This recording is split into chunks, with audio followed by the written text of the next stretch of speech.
We're about 20 minutes away from the main event of the day for Wall Street, the chairman's speech. The minutes suggest we're locked in for a rate increase in September, probably in December as well. Do you expect the chairman to give us any guidance to the contrary? I'm not going to comment on what the chairman's going to say. I'll let his speech stand on its own. I've said I think we ought to be moving toward neutral, which means 3 or 4 increases over the next 9 to 12 months. And I think at this point, moving in September and December is consistent with that path. So that would be my own view. But I think everyone around the table should express their views independently, including the chair, and I know he will. Well, one of the arguments around the table is that inflation is roughly at your target, but it's not moving up very fast. I mean, you've been advocating continuing with the path that you're on, but why do you need to do that if inflation's not breaking out? So our measure at the Dallas Fed is the trim mean, which is a core inflation measure, X's out extreme moves to the upside and downside, and we see that getting to 2% by the end of this year, and even strengthening beyond there. And here's what's going on. There's 2 conflicting factors. One is the cyclical factors. We've got a very tight labor market. We have higher input costs. Some of it's due to tariffs, maybe transitory factors. But there's no question the cyclical factors are pushing prices upward and having inflation. There are structural factors going the other way. Globalization, automation, people being replaced by technology. And so my own view is inflation is going to keep moving up, because the cyclical factors are very strong. I don't think it's going to run away from us, but I think what the balance we're trying to tread at the Fed, and what I'm trying to tread, is you want to move gradually. You don't want to move so slowly that inflation and these cyclical forces get ahead of themselves and get ahead of us, and we have to play catch up, in which case we'd have to raise rates more quickly. And I think that typically leads to bad outcomes, in particular a recession. So what we're trying to do is raise gradually. And that's the reason why I've been advocating let's keep moving. The other reason I'm advocating let's keep moving, we're meeting our dual mandate objectives. We're meeting our full employment objective. As you said, inflation's around 2%. In that context, we don't need to be accommodative. We should be moving to a neutral stance. And neutral would mean, for me, 3 or 4 increases to get to somewhere in the neighborhood plus or minus of 2.5 to 2.75%, maybe a little bit more. And that's the primary reason why I've been advocating we should keep gradually raising the Fed funds rate. Well, you're the Fed's man in the oil patch, and you just wrote this week that oil prices are going to go up. Well, here's what I'm saying. I'm saying they're vulnerable to an upside price spike. Here's why. We were in a global oversupply situation over the last few years. We're now, we think, in global equilibrium. Supply basically equal to demand. But because global demand keeps growing, and there's the risk of supply outages from Iran, Venezuela, we think U.S. production is going to need to keep growing, and shale in particular.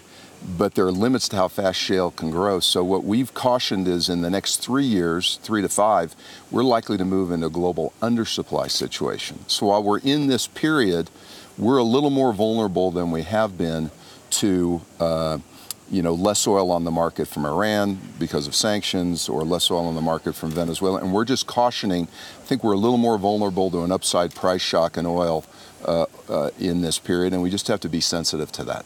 Does that translate into inflation concerns that would change the rate path? I think oil and energy is obviously one part of inflation, but I think it leads into a broad narrative. Most CEOs I talk to, and I talk to about 30 a month, and we do broad surveys, most companies I talk to are saying input costs are going up. Energy is part of it. Steel, aluminum, some of that's due to tariffs. I think input costs generally are going up, so I think we just have to be aware of that. Now, this is why there's one impact of the tariffs that affects oil that people are concerned about. One of the reasons production isn't growing faster in, say, the Permian Basin in Texas is lack of infrastructure, particularly pipelines. That takes steel. And these tariffs, a lot of people in the industry are concerned, are going to slow building of those pipelines, or at least make it more expensive. And so all these factors fit in with one another, and it's part of the broad dashboard that I'm watching. Well, let's talk about tariffs and those CEOs. We don't see tariff impacts in the data yet. So are the CEOs changing behavior at all because of what they think might happen? If you look economy-wide, we don't see much impact, I agree. If you look at individual industries, you're seeing impact. And what I hear from CEOs I'm talking to is, at a minimum, the tariffs are having somewhat of a chilling impact on their capital spending plans. Meaning they're just saying, let's just wait a little bit and see how this unfolds. And in certain industries, it's raising input costs. And for the first time in a long time, they're trying to pass on price increases. I don't see it yet, as you said, in overall GDP. And I think if it's contained here, I'm optimistic that it won't have a material effect on GDP. But what we're watching for, and what companies are watching for, is this spread further? Is it more prolonged? Does it get wider? I'm hopeful that that won't happen, and if it does, we'll have to reassess the impact on the overall economy. Based on what you said about 3 or 4 more rate increases, you're about 100 basis points below what you think neutral might be. Yet the yield curve is extraordinarily flat right now. Markets fretting about inversion. Yeah. Does that suggest maybe a failure to communicate on the Fed's part, in the sense that investors don't understand your view of the economy, or they don't believe your forecasts? No, I actually think the Treasury market's reading what we're saying pretty accurately. Here's the way I read the Treasury market. The short end, the 1 and 2 year Treasuries, are fully reflective, I think, of the rhetoric from the Fed, how many times we plan to raise rates. And I think that's substantially reflected in the short end of the curve. The long end of the curve isn't controlled by the Fed. The long end of the curve is dictated by economic conditions and GDP growth. What the long end of the curve is saying is, yes, there's a lot of global liquidity, which may be putting some downward pressure. In other words, there's lots of pension funds and central banks that are buying the 10-year and the 30-year. But I think what the long end of the curve is also saying is that medium-term growth is going to be weaker than what it looks today. It's going to be more sluggish. So I actually think that the Treasury curve is very consistent with what we've been saying and our economic outlook, and pretty consistent with what the Fed's been saying about the path of rates.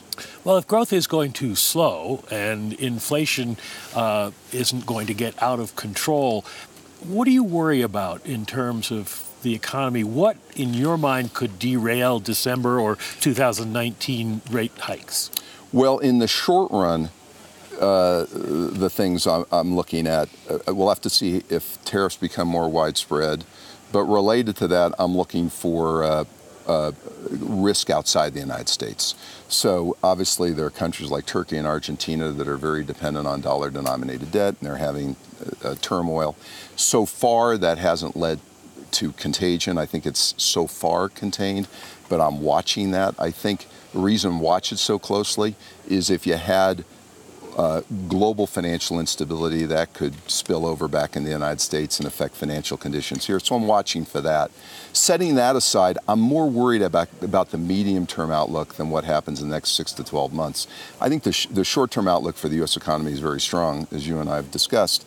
But I'm more worried about what happens in 2020 and 21, which is being driven more, in my opinion, by the fact that fiscal stimulus will have faded, but we'll be left with an aging population, slowing workforce growth, and sluggish productivity, I think mainly due to lagging education and skill levels in the United States. We can do something about those things, but that's still my biggest concern. And then the third concern, which I've mentioned before, is we're getting a tailwind from fiscal stimulus right now and a lot of government debt. That tailwind can turn into a headwind if we decide in the next few years we've got to moderate debt growth in the United States. So those are the three things I'm most worried about. But that isn't necessarily a 6-month worry. That's a medium-term worry. Well, let me quickly ask you this. The Fed most recent meeting, staff presented an analysis of policy going forward and suggested you're going to be at zero. You're going to have to cut rates to zero again sometime within the next decade, and that maybe QE and forward guidance don't work as well as they did the last time to get us out of that. Does that concern you? What else do you do? So what that emphasizes for me is our tools are, in the lingo, asymmetrical. It's a lot easier to tighten than to ease. So that affects my thinking now, meaning I mentioned growth is strong now, but I think it's going to wane somewhat in 19, maybe 2.5%, and then trending down to 2% or 1 3/4 to 2%. Makes me conscious that it's very important that we move gradually and patiently, because if we overdo it and we have to play catch up and the economy is in a downturn, we don't have much capacity for fiscal stimulus. And as you just said, our tools, we don't have a lot of tools as many as we've had in the past in the next recession. So it tells me that we ought to be moving gradually and patiently now. And also I remind myself, monetary policy acts with a lag. So we may not see the effect of the rate increases now for another 6 to 12 months, and it's a little bit masked by all this fiscal stimulus. I think it's very important for us to keep that in mind. And so again, all that leads me to, let's gradually move to neutral, and then when we get there, let's assess where we are and figure out what, if any, action should be taken. But I think it's very important that we move in a gradual, patient way.